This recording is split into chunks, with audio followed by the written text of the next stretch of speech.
falando exclusivamente do ministro Alexandre de Moraes, algo mais pode ser feito? Logicamente, muito mais pode ser feito. É claro que tem várias outras ferramentas. Agora, estamos falando em relação ao ministro e os abusos do ministro Alexandre de Moraes, que são universalmente reconhecidos já. Olha todas as ações que tomou o presidente Trump, todas as ações do governo dos Estados Unidos, que fica do lado da população brasileira, dos políticos brasileiros. Obviamente, você pode avançar com a lei da anistia, vocês podem avançar com os impeachments, acho que tem mais de 22 pedidos que a Colômbia 2% está segurando. Tem diversas medidas que poderiam ter acontecido e não aconteceram, por X, Y, Z razão. Então, é importante ser cientes de que também é necessário ver os líderes brasileiros e a população brasileira tomando ações para salvar o país deles mesmos, né? Não só ajuda externa. Olá, fala pessoal, sejam bem-vindos. Se você gosta e apoia o nosso conteúdo, deixa o seu like e inscreva-se no canal.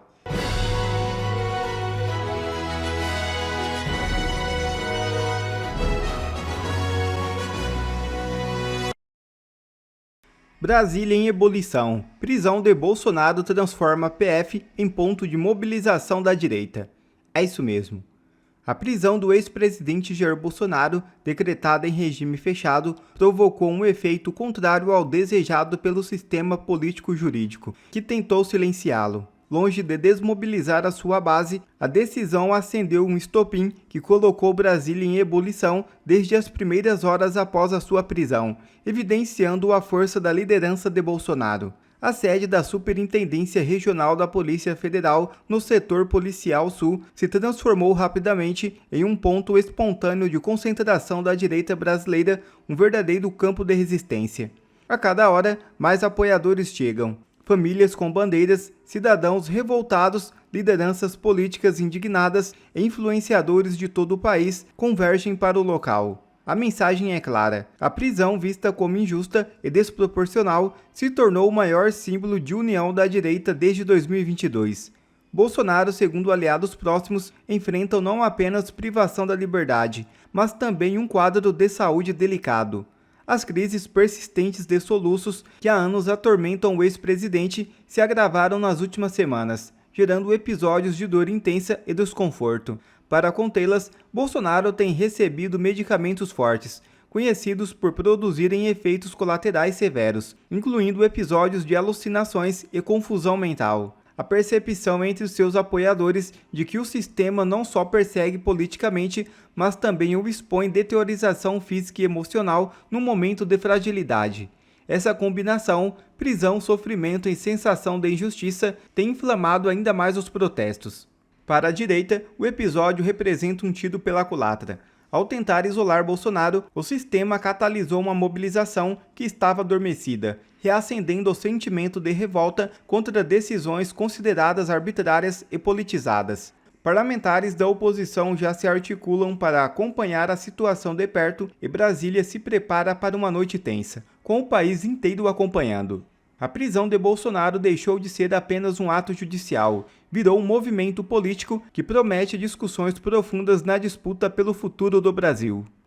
Bom, tem repercutido bastante um corte, né, uma fala sua sobre a importância dos brasileiros se manifestarem, né, que existem ainda informações que devem vir à tona em breve em relação aos antigos governos dos Estados Unidos com o Brasil, mas que é importante que os brasileiros se manifestem.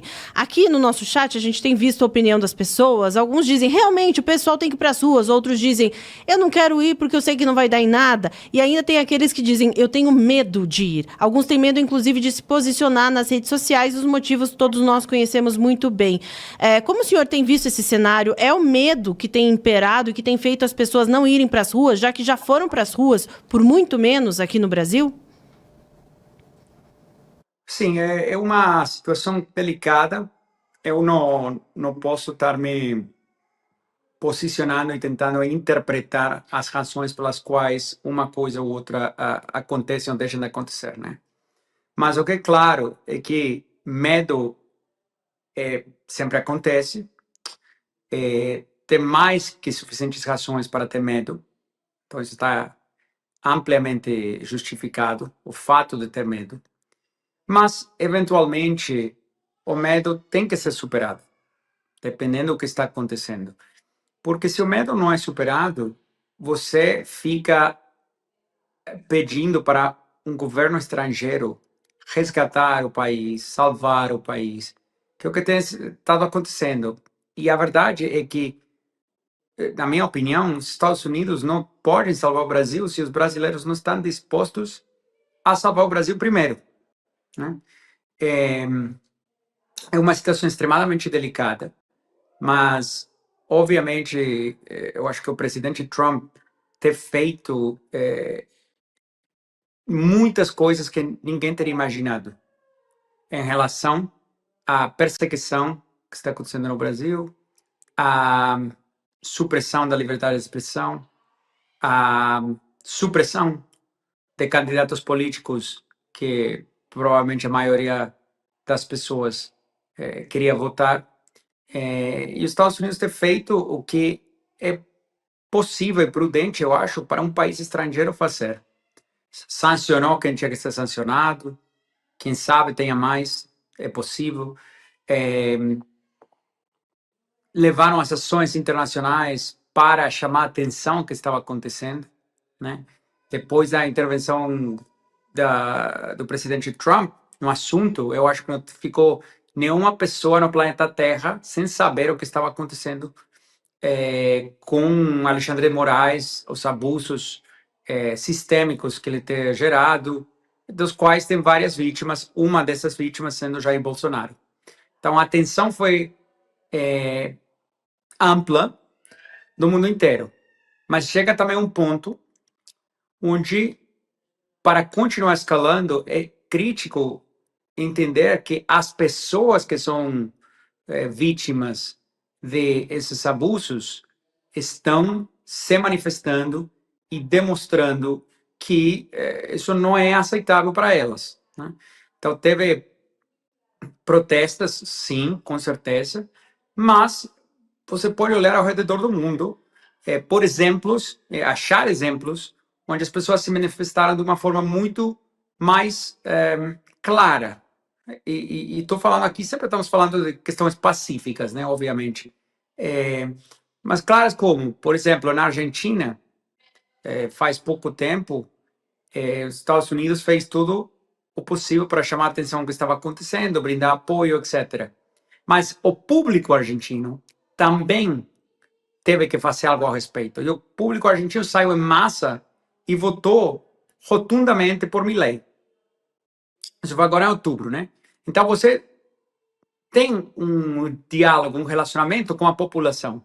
A população argentina reagiu claramente ao que o governo dos Estados Unidos estava adotando como posição. E acho que é importante ver o mesmo tipo de reação no Brasil. Dr. Martin, na semana passada o governo americano havia anunciado a redução das tarifas em relação a alguns dos produtos brasileiros de exportação aos Estados Unidos e o presidente Lula deu a seguinte declaração: acho um bom sinal e nós precisamos estar preparados. Ele está, no caso, o Trump, convidado para vir quando quiser ao Brasil e espero ser convidado para ir a Washington para a gente poder zerar qualquer celeuma. O senhor acha que agora essa decisão do ministro Alexandre de Moraes, inclusive citando o risco de o presidente Bolsonaro fugir por meio da embaixada americana, vai de alguma maneira tensionar mais a relação entre os dois países? A gente sabe que hoje os Estados Unidos têm um outro olhar para a América Latina, inclusive com a questão envolvendo hoje a Venezuela, uma postura mais ativa dos Estados Unidos. Inclusive falam que há uma nova doutrina Monroe, né, restaurada em relação à América Latina. Como é que o senhor vê esse contexto e se essa nova decisão do ministro Alexandre de Moraes vai esgarçar essa relação entre o Brasil e os Estados Unidos? Obviamente, o jeito que isso aconteceu leva a um aumento de tensão novamente. É inevitável. Aliás, porque isso aconteceu 24 horas após ter um relaxamento das tarifas, e a percepção, acho, no exterior é que Alexandre, Lula estão todos coordenados, né? Então, eles trabalham em time. Então, a percepção de muitas pessoas é que é pouco provável que o Alexandre vai fazer uma coisa dessas unilateralmente, sem ter pré-acordado e coordenado com o governo Lula. A fim das contas, é para beneficiar ao governo. E isso fica claro para todo mundo. Então, o fato disso acontecer a 24 horas pode ser levado como um sinal de provocação.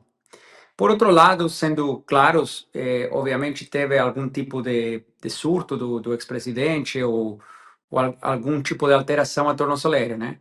O qual brinda uma desculpa. Agora, isso poderia ter sido a única base para a discussão. E vamos ver o que o Alexandre Moraes fez gratuitamente, desnecessariamente. Em vez de se focar só no assunto que teve uma manipulação da tornozeleira, coisa que poderia ter falado instantaneamente, porque obviamente estava claro o que era, Alexandre de Moraes vai fora do caminho, né? Ele se toma um desvio para gerar um insulto gratuito ao secretário Rubio, ao presidente Trump, citando a distância geográfica da casa do Jair Bolsonaro à embaixada dos Estados Unidos. Uma coisa tão bizarra. Por quê? Porque o ex-presidente Bolsonaro mora nessa residência desde que ele saiu da presidência, né? Então, desde 2023. A embaixada dos Estados Unidos, até onde eu sei, está a 13 quilômetros de distância desde 2023. Nunca mudou nada, né? A geografia continua sendo a mesma. Então, citar geografia como um agravante é bastante absurdo, assim como foi citar a vigília, né? São todas coisas totalmente deliberadas, porque acho que todos concordamos, né? Tem um pensamento uniforme que Alexandre Moraes não é burro. Então, se ele faz algo, ele está fazendo por uma razão deliberada. Então, citar a embaixada, a distância da embaixada, citar a vigília, são coisas que são gratuitas, desnecessárias e só para adicionar provocação. Doutor, boa tarde. Lucas Saba, aqui de São Paulo. Eu queria perguntar para o senhor o seguinte: o senhor falou muito bem de que os políticos brasileiros e a população brasileira também tem que fazer alguma coisa, mas queria perguntar em relação aos Estados Unidos para o senhor. Nós sabemos que o secretário Rubio e também o presidente Donald Trump já fizeram algumas posturas, entre elas a questão da tarifa de 50%, reduziu, mas não de tudo, tem a questão dos vistos cancelados e da lei Magnitsky. Falando exclusivamente do ministro Alexandre de Moraes, algo mais pode ser feito ou chegou-se no limite de sanções a ele?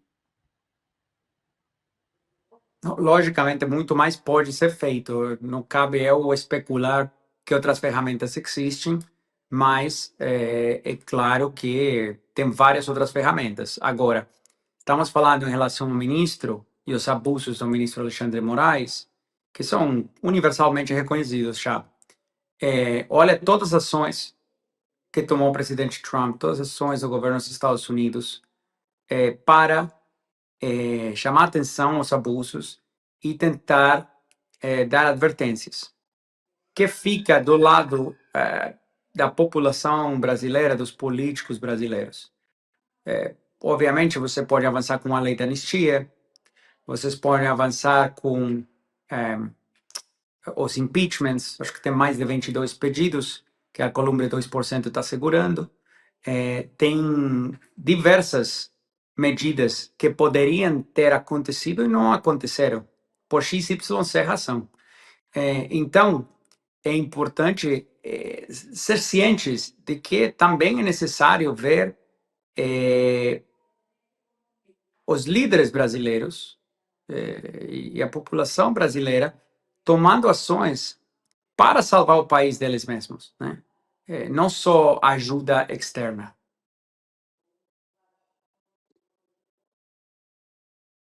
Boa tarde, doutor Martim. É uma honra tê-lo aqui conosco. Obrigada mais uma vez por ter aceitado o convite. A pergunta que eu faço para o senhor é a respeito da Corte Interamericana de Direitos Humanos. a gente percebe que existe uma expectativa muito positiva de todos os brasileiros que veem essas injustiças que estão acontecendo com os réus do 8 de janeiro, além do próprio Jair Bolsonaro. E eu gostaria de perguntar se o senhor tem informações ou também alguma expectativa positiva para compartilhar conosco a respeito do que essa Corte Interamericana de Direitos Humanos pode contribuir para resgatar a justiça no Brasil. Olha, a Corte Interamericana de Direitos Humanos, obviamente, é uma ferramenta que existe, mas também é uma ferramenta que vocês não podem colocar todas as esperanças nela. Eu poderia fazer uma pergunta para você que não tem boa resposta, que é: que país da América Latina mudou drasticamente quando estava num curso, um caminho antidemocrático, de censura, de opressão ideológica? Que país mudou a raiz de uma decisão da Corte Interamericana de Direitos Humanos? Eu não estou sabendo nenhum. Então, é bom, é uma ferramenta, vale a pena utilizar, assim como todas as outras ferramentas, mas eu não tenho certeza que isso vai mudar o futuro do Brasil. A primeira turma do STF confirma a decisão de Moraes e mantém Bolsonaro preso. E agora, como é que ficam as expectativas da direita de que Bolsonaro possa ser solto? O que vai acontecer daqui para frente? Eu sou André Marcília, advogado e professor, e antes de conversar com vocês sobre isso, eu peço que vocês se inscrevam aqui no canal, cliquem no joinha, porque deixando o seu like, o algoritmo entende que o conteúdo é relevante para você e acaba distribuindo para mais pessoas. Vocês ajudam o nosso canal a crescer. Muito bem, e também considere se tornar membro, clicando na aba Seja Membro e recebendo conteúdos exclusivos aqui do canal.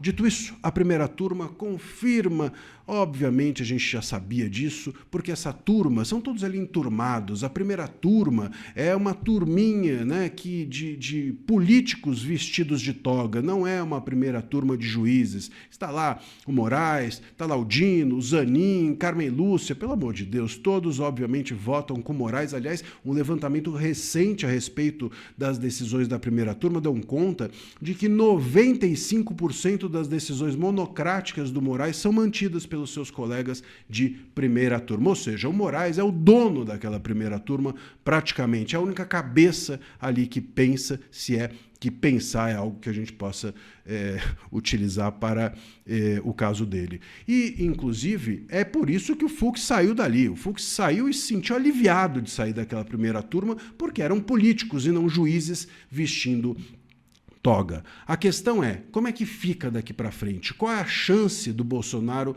ser solto ou pelo menos voltar para a sua prisão domiciliar? A defesa tem feito pedidos para o cumprimento dessa pena em casa, a tal prisão domiciliar humanitária. Mas o Moraes já rejeitou uma vez. Nesse pedido que decretou a prisão do Bolsonaro, o Moraes já rejeitou esse pedido de prisão humanitária que tinha sido feito pela defesa. Então é muito provável que rejeite novamente. O Moraes quer o Bolsonaro de troféu, ele quer tirar foto do troféu dele, assim como quando você pesca um peixão e quer tirar foto do lado do peixe. Olha o peixão que eu pesquei. Ele quer tirar foto do lado do Bolsonaro como um troféu. É disso que se trata, para que ele possa alcançar o seu objetivo político de fazer com que no ano que vem o Bolsonaro e o bolsonarismo estejam extirpados do tabuleiro político. E sabe mais lá de quais outros tabuleiros pretende o Moraes extirpar bolsonarismo do Brasil. Então, dentro desse cenário, a chance do Bolsonaro sair da prisão, e a gente precisa reconhecer isso, é se a saúde do Bolsonaro piorar. Porque o Moraes não vai querer ter as suas mãos manchadas por um acontecimento grave, né? Isso, talvez o Moraes não chegue a esse ponto. Então, se a saúde do Bolsonaro piorar mais do que já está, isso pode ser uma chance dele sair da prisão. Agora, é óbvio que não é isso que se deseja, não é isso que ninguém quer.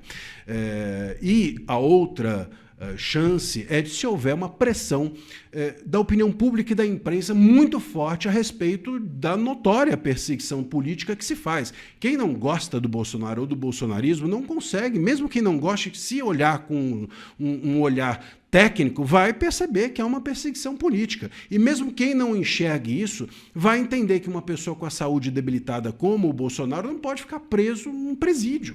Me parece óbvio, ainda que seja numa cela da superintendência, não importa, longe da sua casa, longe de cuidados médicos, longe da sua família. Então, é óbvio que isso, até para quem não gosta do Bolsonaro ou não vê uma perseguição política, é um fato de saúde, é um fato médico. É óbvio que a ele é muito prejudicial ficar preso.